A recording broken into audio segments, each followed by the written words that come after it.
오늘은 하이델베르크 교리문답 1문답으로 설교를 시작하고자 합니다.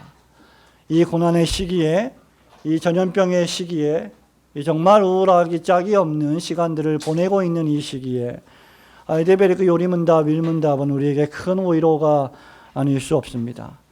하이델베르크 교리문답은 종교개혁자 필립 멜랑톤 밑에서 7년간 배웠고, 제네바의 종교개혁자 칼빈과 그의 제자 베자에 의해서 개혁신학을 전수받았던 사가리우스 울시누스에 의해서 작성되었습니다. 울시누스는 독일 개혁교회의 통일된 신앙 고백을 위해서 이 하이델베르크 교리문답서를 작성했습니다. 하이델베르크 교리문답 제1문답은 이렇게 우리에게 질문합니다. 사나 죽으나 당신의 유일한 위로는 무엇입니까? 그 질문에 대해서 이렇게 답합니다. 사나 죽으나 나는 나의 것이 아니고 몸과 영혼이 모두 미쁘신 구주 예수 그리스도의 것입니다. 주께서 보배로운 피로 나의 모든 죄값을 치러주셨고 마귀의 권세로부터 나를 자유케 하셨습니다. 또한 하늘에 계신 아버지의 뜻이 아니고는 나의 머리털 하나도 상하지 않듯이 주는 나를 지켜주십니다. 실로 이 모든 것이 합력하여 나의 구원을 이룹니다. 내가 주의 것이기에 주께서 성령으로 말미암아 영원한 생명을 보증하시고 나의 온 마음을 다하여 기꺼이 주를 위하여 살게 하십니다. 이것이 나의 유일한 위로입니다. 성도 여러분, 인간에게 위로란 필수입니다. 특별히 지금처럼 이 위험한 시기에, 이 우울하고 괴로운 시기에 위로라고 하는 것은 큰 도움이 되는 것입니다. 위로가 필요 없는 인생은 아무도 없습니다. 위로란 무엇일까? 사람의 마음의 슬픔을 덜어주고 그 마음이 힘을 얻어서 소생케 해주는 것이 바로 위로입니다. 위로라고 하는 헬라어 단어 파라클레시스는 그래서 곁에서 권면해 주다, 곁에 서 있어 주다 의 뜻을 지니는 것입니다. 인생을 살아가면서 어떤 일을 만나든지 여러분 생각해 보십시오. 항상 내 편이 있다, 항상 내 편인 사람이 있다는 것은 행복한 일이 아닐 수 없습니다. 그런데 항상 내 편인 그 사람이 정말 진리의 사람이고 신앙의 사람이고 정말 하나님께 영광을 돌리는 사람이라면 얼마나 더 행복하겠습니까? 그것은 살아서 인생을 살아갈 때 도움이 되는 큰 위로입니다. 특별히 이런 위로는 전염병이 전국적으로 확산되고 있는 이 상황에, 그리고 그런 전염병의 확산으로 말미암아 사람들이 두려움과 공포에 휩싸이고 있는 상황에서는 더욱 필요한 일입니다. 하지만 우리에게 정말 필요한 위로는 사람의 위로가 아니라 하나님의 위로입니다. 왜냐하면 인간의 위로는 제한적이고 유한하지만 하나님의 위로는 제한이 없으시고 무한하고 영원토록 효과적인 것이기 때문입니다. 뿐만 아니라 인간의 위로라고 하는 것은 그 무엇보다도 죽음 앞에서 속수무책이기 때문입니다. 그렇기 때문에 울시누스는 바로 온 마음을 다하여 기꺼이 주를 위해 살아가는 것이 나의 유일한 위로입니다 라고 말하는 것입니다. 왜 그리스도만이 사나 죽으나 신자의 유일한 위로가 되실까요? 첫 번째로 그것은 사나 죽으나 신자는 그리스도의 것이기 때문입니다. 여러분 7절과 8절 말씀을 보십시오. 우리 중에 누구든지 자기를 위하여 사는 자가 없고 자기를 위하여 죽는 자도 없도다. 8절에 우리가 살아도 주를 위하여 살고 죽어도 주를 위하여 죽나니 그러므로 사나 죽으나 우리가 그 다음 주의 것이로다 라고 바울이 확신 넘치게 우리에게 말하고 있습니다. 바울은 로마 교회 신자들이 살아도 하루하루 살아가도 주님을 위하여 살고 죽어도 주를 위하여 죽는 사람들이기 때문에 사나 죽으나 우리가 주님의 것이다 라고 지금 말하고 있습니다.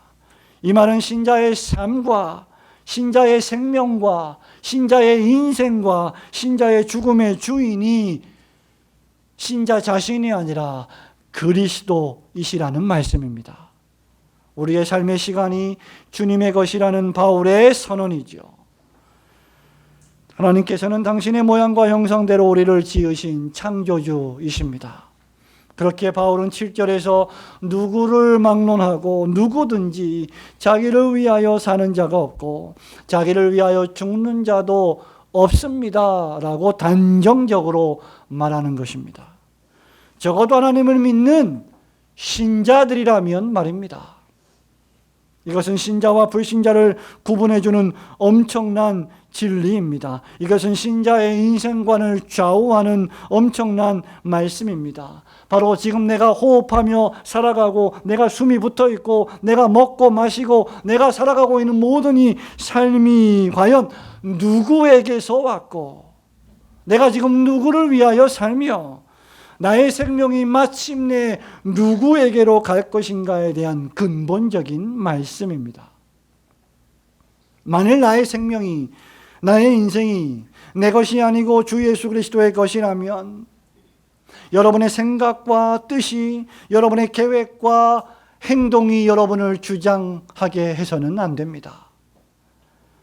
부패한 죄인으로서의 우리의 생각과 행동이 우리의 육체의 정욕을 따라 행하게 만들기 때문입니다. 믿음으로 중생되고 하나님의 성령께서 우리 안에 내주하셔서 매일매일 그 성령께서 증언하시는 하나님의 말씀인 성경대로 살아가려는 분투하는 삶의 모습을 보이지 않는다면 우리는 육체에 빠질 가능성이 많기 때문입니다. 우리는 다분히 우리의 편리대로 우리의 행동을 합리화하기에 매우 발빠른 존재들이기 때문입니다.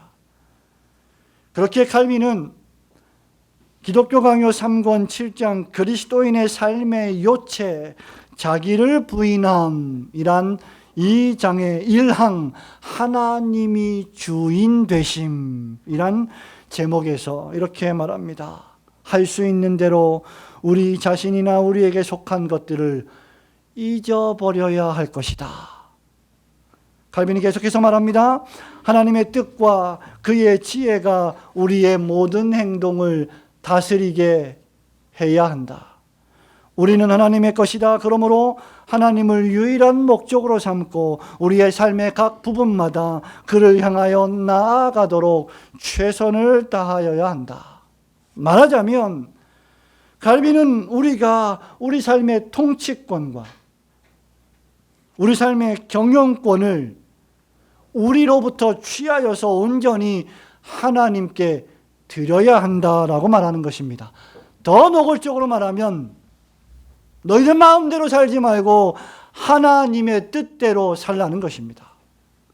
바로 이것이 정확하게 바울이 여기서 우리에게 권면하는 취지입니다. 우리가 살아도 주를 위해 죽어도 주를 위해 죽는 것이 마땅하다는 것이죠. 저와 여러분을 확실하게 죽음과 멸망으로 이끄는 것이 있다면 여러분의 인생과 생각을 하나님과 상관없이 여러분 자신의 생각과 감정에 복종시켜 버리는 것입니다. 그러므로 우리가 취해야 할 최우선적인 행동은 과연 내가 살아도 죽어도 주님을 위하여 살고 죽을 생각과 결정과 행동을 하고 있는가여야 합니다.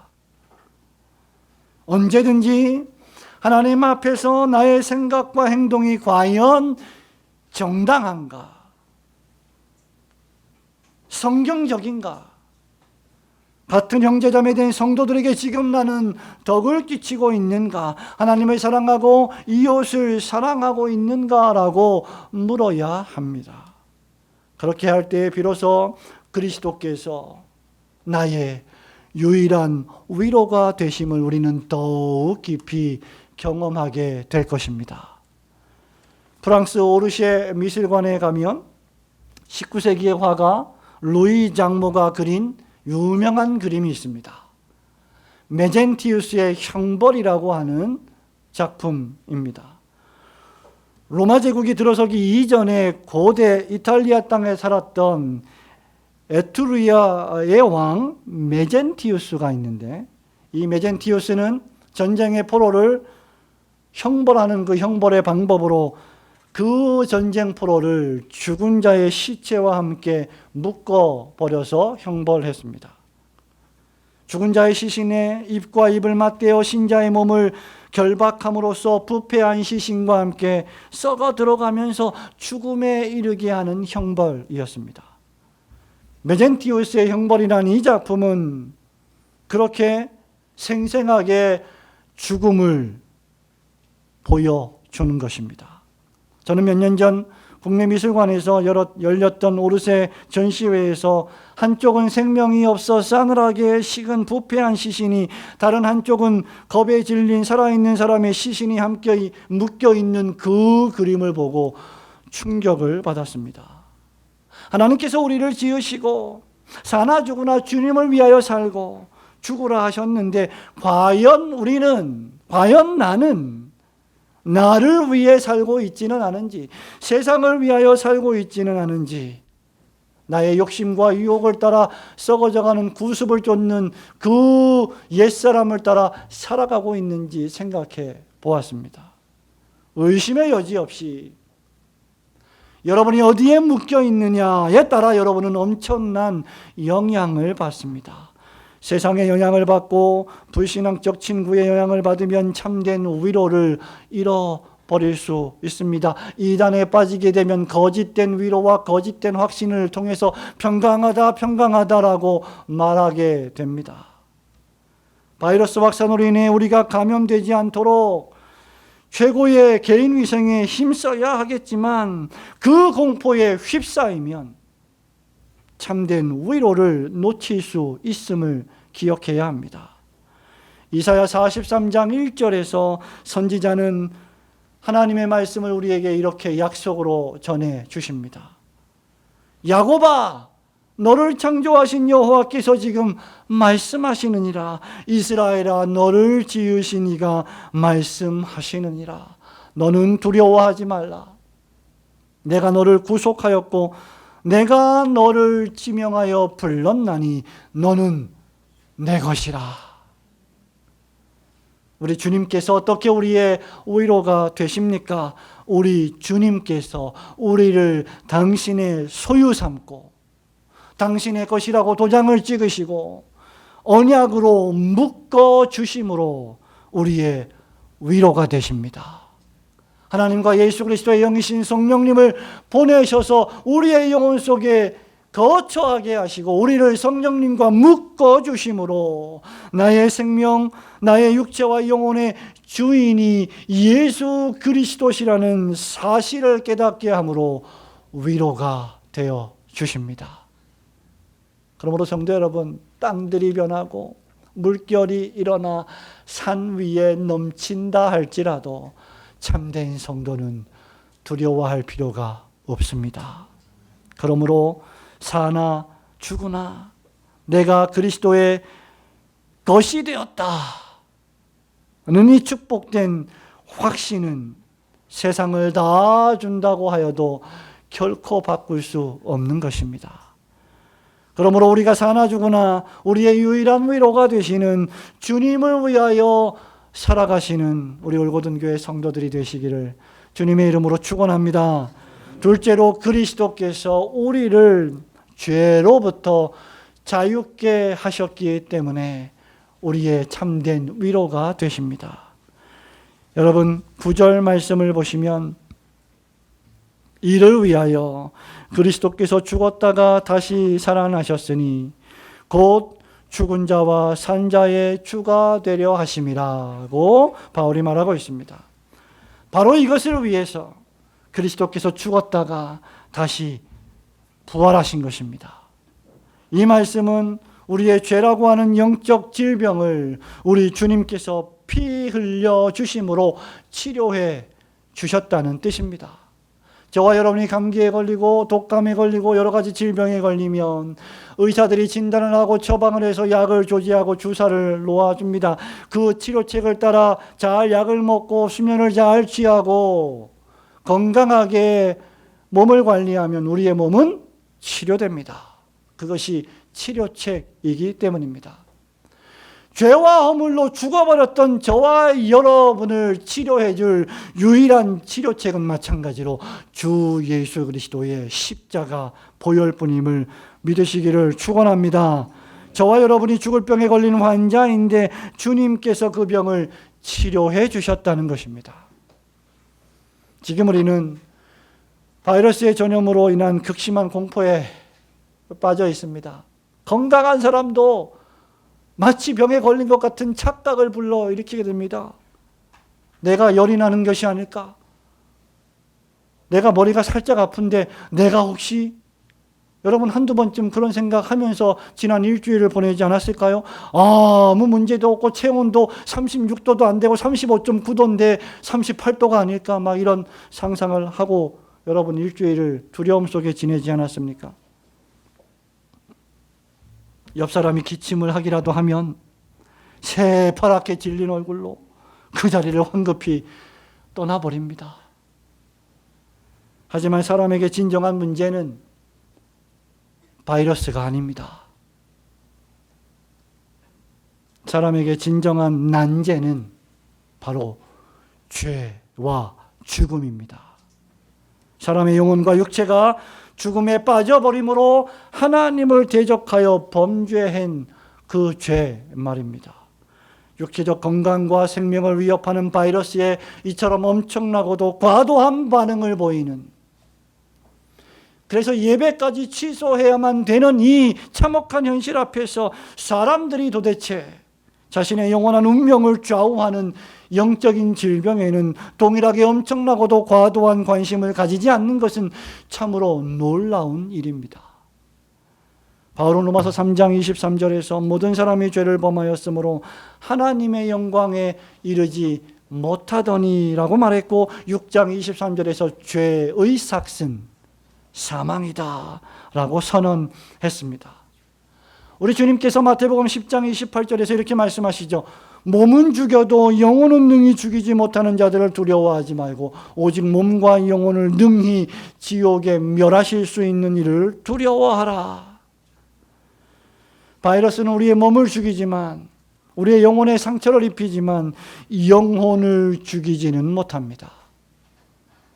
이러한 비상한 때에 우리는 생각할 줄 알아야 합니다. 저와 여러분이 우리의 죄와 허물로 죽어버린 죄인이었음을 생각하셔야 합니다. 그럼에도 주 예수 그리스도의 죽으심과 부활하심으로 우리를 다시 살려주셨습니다. 예수 그리스도의 십자가 은혜로 구원을 베푸셨다는 말입니다. 이것이 신자의 위로입니다. 바울은 고린도 교회 교인들에게 편지하면서 고린도후서 1장 5절에서 이렇게 말합니다. 그리스도의 고난이 우리에게 넘친 것 같이 우리가 받는 위로도 그리스도로 말미암아 넘치느니라. 그리스도께서 당하신 고난이 신자의 위로입니다. 그리스도께서 경험하신 죽으심이 신자의 위로입니다. 십자가 내가 생각할 때에 그것이 우리의 위로입니다. 주님의 부활하심을 생각할 때에 그리스도의 부활이 신자의 위로입니다. 하나님 보좌 우편에 좌정하셔서 우리를 위하여 기도하신 주님을 생각할 때 그것이 위로입니다. 이를 통해 신자가 죄를 용서받고 그리스도 안에서 믿음으로 의롭다 하심을 받고 하나님의 자녀가 되며 성령님께서 내주하심으로 하나님을 아바, 아버지라고 부를 수 있게 되었기 때문입니다. 로마서 8장 2절 말씀처럼 그래서 그리스도 예수 안에 있는 생명의 성령의 법이 죄와 사망의 법에서 우리를 해방하셨기 때문입니다. 하이델베르크 교리문답의 고백대로 하자면 주께서 보배로운 피로 나의 모든 죄값을 치러주셨고 마귀의 권세로부터 나를 자유케 하셨기 때문입니다. 베드로 사도 역시 베드로전서 1장 3절에서 우리 주 예수 그리스도의 아버지 하나님을 찬송하리로다. 그의 많으신 긍휼대로 우리 예수 그리스도를 죽은 자 가운데서 부활하게 하심으로 말미암아 우리를 거듭나게 하사 산 소망이 있게 하시며 라고 했습니다. 바로 이런 방식으로 고린도후서 1장 3절 말씀처럼 하나님은 모든 위로의 하나님이 되시는 것입니다. 하나님은 우리를 죄로부터 자유케 하셨고 우리에게 그리스도께서 소유하신 영원한 생명을 그리스도를 믿음으로 우리에게 선물로 주셨습니다. 우리 주님은 죽은 지 나흘이나 지나 냄새가 나는 나사로를 다시 살리시면서 마르다에게 요한복음 11장 25절에서 이렇게 말씀하시죠.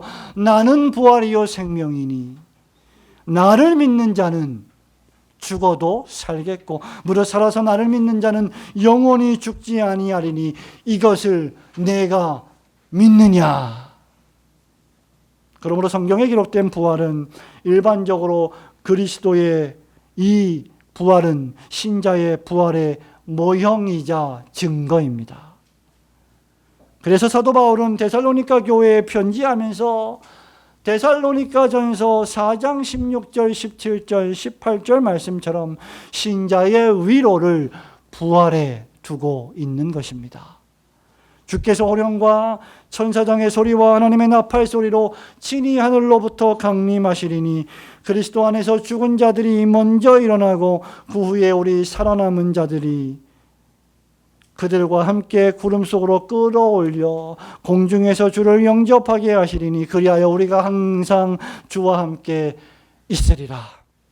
그러므로 이러한 여러 말로 서로 위로하라. 성도 여러분, 신자에게 무엇이 참된 위로입니까? 죄와 허물로 영원히 죽어버렸던, 그래서 전혀 소망이 없었던 죄인들을 위하여 그리스도께서 오셨고 자신의 피를 흘려주심으로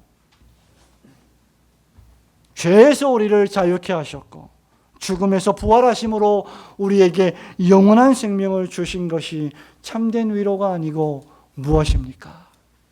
우리를 죄에서 자유케 하시고 영생의 소망을 주신 주 예수 그리스도만을 여러분 평생의 유일한 위로로 삼으시기를 주님의 이름으로 축원합니다. 마지막 세 번째로 우리가 다 하나님의 심판대 앞에 서게 될 것이기 때문에 이 하나님의 심판이 신자의 위로가 된다는 것입니다. 여러분 10절 말씀을 보십시오. 내가 어찌하여 내 형제를 비판하느냐, 어찌하여 내 형제를 업신여기느냐. 그 다음 우리가 다 하나님의 심판대 앞에 서리라. 바울은 10절에서 두 가지를 말합니다. 하나는 형제를 비판하고 업신여기지 말라는 말입니다. 다른 하나는 우리가 다 하나님의 심판대 앞에 서게 될 것이라는 말입니다. 특별히 하나님의 심판대 앞에서 모든 무릎이 꿇게 될 것이고 모든 혀가 하나님께 자백하게 될 것이며 각 사람이 자기의 행한 일을 하나님 앞에 직고하게 될 것이다 라고 말하고 있습니다. 목사님, 수많은 인류가 하나님 앞에 그 말을 다 직고하면 얼마나 많은 시간이 걸리겠습니까? 그게 우리의 생각이죠. 하나님의 방식은 우리가 생각하는 방식으로 이루어지지 않습니다. 여러분, 이 본문의 말씀은 유대인들의 음식과 절기 준수에 따라 발생한 문제들을 다루고 있습니다. 구역의 율법에 기록된 음식에 대해서 어떤 신자는 모든 것을 먹을 믿음이 있고 음식에는 문제가 없다. 뭐든지 먹을 수 있다. 나는 자유하다. 나는 거리낌이 없다. 라는 믿음이 강한 사람이 있었고 믿음이 연약한 형제는 채소만 먹었다고 바울이 기록하고 있습니다. 바울은 3절에서 먹는 자는 먹지 않는 자를 업신여기지 말고 먹지 않는 자는 먹는 자를 비판하지 말라고 서로에게, 양자에게 주문하고 있습니다. 또한 어떤 유대인들은 한 날을 다른 날보다 낮게 여겼고 어떤 사람은 모든 날을 같게 여겼습니다. 이 날들은 축일들과 금식일들을 지정하는 것에 관한 것입니다. 바울은 골로새서 2장 16절에서 그러므로 먹고 마시는 것과 절기나 초하루나 안식일을 이유로 누구든지 너희를 비판하지 못하게 하라고 권면하고 있습니다. 그러면서 나를 중히 여기는 자도 모두 주를 위하여 그렇게 하고 모든 것을 먹는 자도 또한 어떤 것을 먹지 않는 자도 모두 주를 위해서 하는 것이다 라고 밝히고 있습니다. 중요한 것은 모든 일을 감사함으로 해야 한다는 말이죠. 이 모든 문제의 결론은 우리가 다 하나님 앞에 심판대에 서게 될 것이다 라는 것입니다. 그러므로 누군가를 비판하고 업신여길 때 여러분들은 하나님의 심판대 앞에 서게 될 것임을 기억함으로 그렇게 하셔야 합니다. 오늘날에도 동일합니다. 지금 한국 교회는 또 대한민국의 국민들은 한 번도 경험해보지 못한 상황들을 통과하고 있습니다. 그것은 바이러스 확산으로 인하여서 주일 예배를 취소하고 인터넷 예배와 가정 예배를 장려하는 것입니다. 각 교단 총회와 신학위원회는 앞다투어 이 문제를 다루고 있고 지침을 내리고 있습니다. 어떤 사람들은 그렇게 가정 예배를 드리며 그렇게 인터넷 예배를 드리는 것이 성경적이다라고 여러 가지 근거를 대면서 주장하고 있습니다. 그 와중에 주일 공예배를 지키려고 하는 사람들, 하나님 앞에 예배를 드리는 그 일에는 최선을 다하려고 하는 사람들, 불가피하게 주일 예배를 인터넷이나 가정 예배로 대체하는 사람들 모두 다 동시에 공격의 대상이 되고 있습니다. 주일 공예배를 지키려고 하는 자들은 율법주의자들로, 국가의 시책에 협조하지 않는 자들로 비난의 대상이 됩니다. 반대로 주일 예배를 취소하고 인터넷으로 예배를 드리는 사람들은 주일 성수를 타협하는 자들로 정죄를 당하고 있습니다.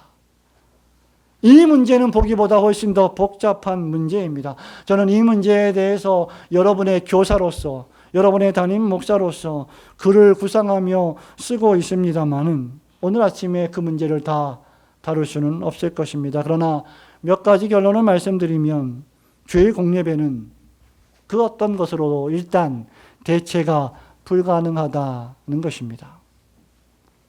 주일 공예배는 장소만의 문제가 아니라 교회로 부르심을 받은 모든 성도들이 함께 모여서 예배하는 예배이기 때문입니다.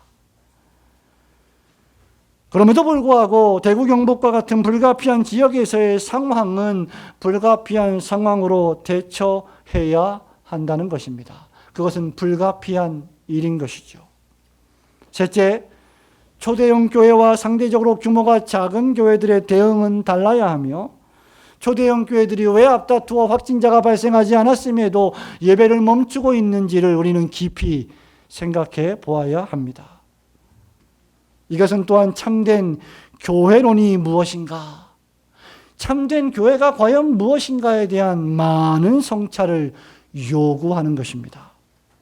교회 내에 확진자가 발생한 것도 아닌데 주일 예배를 취소하고 인터넷으로 대체하는 것은 저는 개인적으로는 바람직하지 않다고 생각합니다. 넷째, 신천지의 문제에 관해서는 교회의 조처뿐만 아니라 정부가 신속하게 개입해서 웨스트민스터 신앙고백서가 명시하고 있는 것처럼 신성모독과 이단을 억제하는 정부의 사명을 충실히 수행해야 한다는 점입니다. 그럼에도 그런 공권력이 참된 교회를 향한 도전이 되어서는 안 된다는 점을 우리는 분명히 직시해야 합니다. 다섯째, 총회와 신학교는 앞으로도 우리 인생의 종말을 고하는 순간까지 또 반복될지 모르는 이러한 비상사태에 대한 지침과 매뉴얼을 매우 신중하고도 사려 깊게 성경과 개혁파 신조에 근거해서 준비해야 한다는 것입니다. 마지막으로 이런 시대일수록 참된 신자들은 자신의 불신앙과 자신의 게으름과 자신의 믿음의 연약을 결코 합리화함으로 예배당에 나오지 않는 일을 범해서는 안 되며, 동시에 또한 형제를 서로 비방하지 않고 영생을 소망하며 더욱 모이기를 힘쓰고 경건하게 기도하기를 힘써야 할 것입니다. 그렇게 할 때 여러분들은 이 교회의 교사와 이 교회의 영혼 감독자로 세우신 목사와 교회를 치리하는 당회원들의 사려 깊은 결정에 협력하고 순복해야 하는 것입니다. 우리가 다소 만족스럽지 못한 부분이 있다 할지라도, 여러분, 어떤 지침이 내려와도 어떤 결정을 해도 모든 사람들이 다 각기 다른 견해와 다른 생각들을 갖고 있기 때문에 모든 문장이 만족스러워도 거기서 단 하나의 단어만 만족스럽지 않은 점이 있다 해도 그것은 나에게 만족스럽지 않은 결정이 될 것입니다. 그럼에도 불구하고 우리는 대한예수교 장로회 총회 소속의 교회로서 총회의 지침과 교회의 교사로 세운 신학대학원의 교수회의 견해를 가능하면 신실하게 수용하려고 하는 것도 바로 이 때문입니다. 그러나 기억하시기 바랍니다. 어떤 일이 있어도 여러분이 흩어져서 함께 모여 예배를 드리든, 주일 공예배를 예배당에서 함께 모여 예배를 드리든, 함께 모여 예배를 드리는 이 일은 신자와 교회의 사명입니다. 그것 자체가 선교가 되는 것입니다. 그리고 그렇게 하나님을 예배하는 당신의 백성들을 하나님은 지켜주실 것입니다. 그리 아니하실지라도 주를 향한 여러분의 섬김과 예배와 경배를 우리는 멈추지 않아야 할 것입니다. 왜냐하면 하이데벨의 그 요리문답이 잘 말하고 있는 것처럼 하늘에 계신 아버지의 뜻이 아니고는 나의 머리털 하나도 상하지 않듯이 주는 나를 지켜주실 것이며 실로 이 모든 것이 합력하여 우리의 구원을 이루실 것이기 때문입니다. 내일부터 선별진료소에 나가 파견 근무를 하는 우리 이집사님, 장집사님 담대하십시오. 하나님께서 지키시리라 믿습니다. 우리 모든 성도들이 여러분들을 위하여 기도할 것입니다. 방호복이 잘 지급되기를 저는 기도하고 있습니다. 모든 환자들을 치료할 때 완벽하게 통제가 돼서 잘 소독하고 나와 아무런 문제가 없기를 바라고, 행여나 그 문제 때문에 예배 참석을 꺼려 할 필요도 전혀 없다는 것을 생각하셔야 할 것입니다. 우리 모두가 하나님 앞에 심판대에 서게 된다는 것은 하나님의 심판이 있을 것이며 악인들의 최후 심판이 있을 것임을 분명하게 알려주는 말씀입니다. 벨직 신앙고백서 37항은 이 심판에 대한 생각이 악인들과 불경건한 자들에게는 무시무시하고 두려운 일이 될 것이나, 왜냐하면 영원한 심판과 멸망과 저주에 빠지는 날이 될 것이기 때문이죠. 그러나 의인들과 택함받은 자들에게는 가장 큰 소망과 위로가 될 것입니다 라고 고백하고 있습니다. 그러므로 하나님의 심판이 있다는 것은 현재의 고난을 견디어내는 신자의 위대한 위로가 되는 것입니다. 그렇게 우리는 우리 주 예수 그리스도 안에서 하나님의 약속을 충만히 누릴 수 있도록 저 위대한 날을, 우리 손하열 군, 손세인 군, 저 위대한 날을 신지유 군, 저 위대한 날을 열렬히 소망하며 고대합니다. 아멘. 주 예수여 오시옵소서. 마라나타.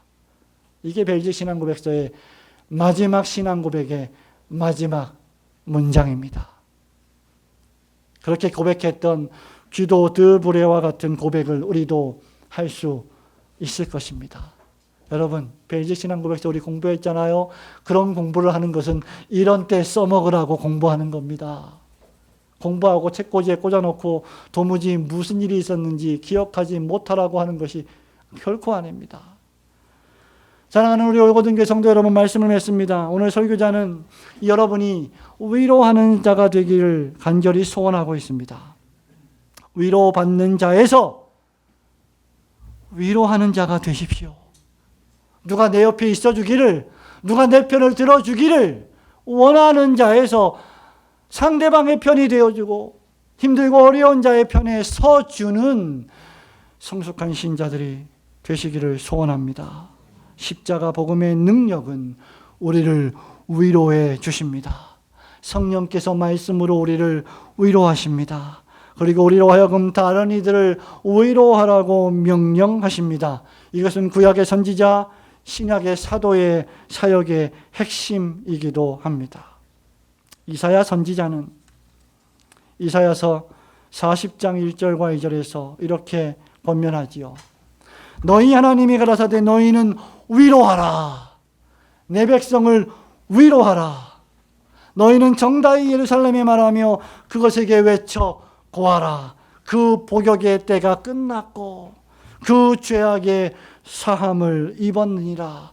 그 모든 죄를 인하여 여호와의 손에서 배나 받았느니라 할지니라. 바벨론 포로에서 해방되는 날이 올 것입니다. 사냥꾼의 올무에서 노임을 받는 날이 올 것입니다. 전염병의 확산에서 해방되는 날이 올 것입니다. 우리 주님께서 세상을 지금도 통치하고 계시기 때문입니다. 그리고 교회와 성도들을 위하여 역사하고 계시기 때문입니다. 그래서 아까 말한 것처럼 바울도 부활을 언급하며 데살로니가전서 4장 18절에서 이 여러 말로, 뭘로? 이 여러 말로, 하나님 말씀으로, 하나님의 교리의 말씀으로 서로 위로하라고 했던 것입니다. 우리가 이렇게 말할 수 있는 것은 우리가 바울의 고백대로 사나 죽으나 주님의 것이 되었기 때문입니다. 이제 하이데베르크 요리문답 1문답 마지막 문장으로 설교를 마치고자 합니다. 내가 주의 것이기에 주께서 성령으로 말미암아 영원한 생명을 보증하시고 나의 온 마음을 다하여 기꺼이 주를 위하여 살게 하십니다. 이것이 나의 유일한 위로입니다. 이 두렵고도 공포스러운 시기에 흘러 떠내려가지 않도록 여러분이 들은 말씀에 더욱 유념하며 주 예수 그리스도만을 바라보시고 그리스도 안에서 참되고 유일한 위로를 얻으시기를 우리 주님의 이름으로 축원합니다. 아멘.